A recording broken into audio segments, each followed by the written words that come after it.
মধ্যপ্রাচ্যে চলছে টান টান উত্তেজনা। এই উত্তেজনার নেপথ্যের নায়ক আর কেউ নয়, পারমাণবিক শক্তি।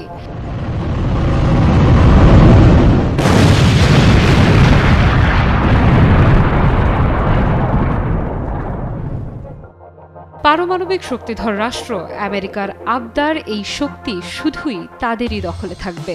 যখনই মধ্যপ্রাচ্যের দেশ ইরান এই শক্তির অধিকারী হতে চলেছে, তখনই হিসেবে গোলমাল হয়ে গেছে। নানা রকম হামলা, হুমকি, নিষেধাজ্ঞার তীর একে একে ছুটে আসছে তেহরানের দিকে। পরপর দুটি কঠোর অর্থনৈতিক নিষেধাজ্ঞার বোঝা ইরানের ঘাড়ে চাপিয়ে এবারে দেশটিকে আলোচনার টেবিলে আহ্বান জানিয়েছেন যুক্তরাষ্ট্রের প্রেসিডেন্ট ডোনাল্ড ট্রাম্প। তার দাবি, তেহরানকে এক চিঠি লিখেছেন তিনি, যাতে রয়েছে আলোচনার আহ্বান।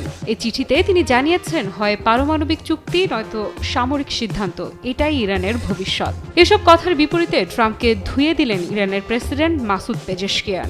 ডোনাল্ড ট্রাম্পকে নির্লজ্জ অভিহিত করে পেজেশকিয়ান বলেন, নির্লজ্জ ট্রাম্পের সঙ্গে কখনোই আলোচনায় বসবে না ইরান। ট্রাম্পকে যা খুশি তাই করার আহ্বান জানিয়ে মাসুদ পেজেশকিয়ান বলেন, আপনি যখন আমাদের হুমকি দেন, তখন আপনাদের সঙ্গে আলোচনার প্রশ্নই ওঠে না। আপনারা যা করতে পারেন তা করুন। হোয়াইট হাউসে প্রেসিডেন্ট ডোনাল্ড ট্রাম্প এবং তার ভাইস প্রেসিডেন্ট জেডি ভ্যান্সের সঙ্গে ইউক্রেনের প্রেসিডেন্ট ভলোদিমির জেলেনস্কির সঙ্গে সাম্প্রতিক বাগবিতণ্ডার কথা উল্লেখ করে পেজেশকিয়ান বলেন, আপনি সম্প্রতি জেলেনস্কির সাথে যা করেছেন, তারপরে আপনার নিজের জন্য লজ্জিত হওয়া উচিত। এ সময় মার্কিন প্রেসিডেন্টের ইরানের বিরুদ্ধে হুমকির পুনরাবৃত্তির দিকে ইঙ্গিত করে পেজেশকিয়ান বলেন, যে রাষ্ট্র হুমকি দিয়ে আলোচনার জন্য ডাকে, তাদের ডাকে কখনোই সাড়া দেবে না তেহরান। আপনারা যা ইচ্ছা করতে পারেন। ইরানের সর্বোচ্চ নেতা আয়াতুল্লাহ আলী খামেনি সম্প্রতি তেহরানের সঙ্গে আলোচনার জন্য মার্কিন নিপীড়নের আহ্বানকে অসম্মানজনক এবং অর্থহীন বলে প্রত্যাখ্যান করেন। খামেনি বলেন, আগ্রাসী রাষ্ট্রের জন্য আলোচনার আহ্বানের উদ্দেশ্য হল অন্যদের ওপর কর্তৃত্ব করা, মোটেই সমস্যার সমাধান করা নয়। তবে তেহরান কখনোই এসব প্রহসনের আলোচনার টেবিলে বসবে না, বিশেষ করে যেসব রাষ্ট্র মানবতার দিকে ফিরেও তাকায় না, গণহত্যাকে সমর্থন করে, নারী ও শিশুদের ওপর অত্যাচারেও বিচলিত হয় না, তেমন রাষ্ট্রের সঙ্গে কোনো সমঝোতা কিংবা চুক্তি করবে না ইরান। সঠিক প্যাড আর সঠিক তথ্য দিয়ে এসব সামলে নিব এক হয়ে। Monalisa sanitary napkin. এর আগে দেশটির আইন ও আন্তর্জাতিক বিষয়ক উপপররাষ্ট্রমন্ত্রী কাজেম ঘারিবাদির পক্ষ থেকেও এসেছে একই বার্তা। কাজেম ঘারিবাদি বলেন, ইরানি জাতি চাপ, নিষেধাজ্ঞা বা হুমকির মধ্যে কোনো অনুরোধ মানবে না। ইরান চাপ, নিষেধাজ্ঞা বা হুমকিতে দমবার পাত্র নয়। ইরানের অন্যতম শত্রু মার্কিন যুক্তরাষ্ট্রকে কটাক্ষ করে ঘারিবাদি বলেন, সমস্ত ক্ষেত্রে মানুষের অধিকার লঙ্ঘন করে এমন নিষেধাজ্ঞা মানুষের জীবনকে প্রভাবিত করে ঠিকই, কিন্তু তারা কখনোই এর মাধ্যমে তাদের লক্ষ্য অর্জন করতে পারবে না। পশ্চিমা দেশগুলো আর মানবাধিকারের পক্ষে অগ্রগামী হিসেবে নিজেদের পরিচয় দিতে পারবে না।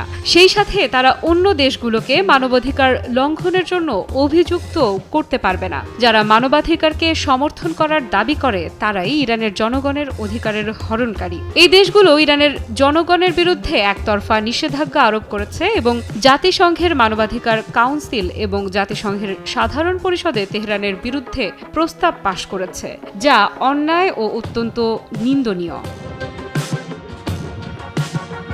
এ সময় ঘারিবাদি গাজায় ইসরায়েলি শাসনের অপরাধের নিন্দা করে বলেন, যারা মানবাধিকারকে সমর্থন করার দাবি করে তারা কোনো পদক্ষেপ নেয়নি, এমনকি রাজনৈতিক, আর্থিক এবং সামরিকভাবে ইসরায়েলি সরকারকে সমর্থন করেছে।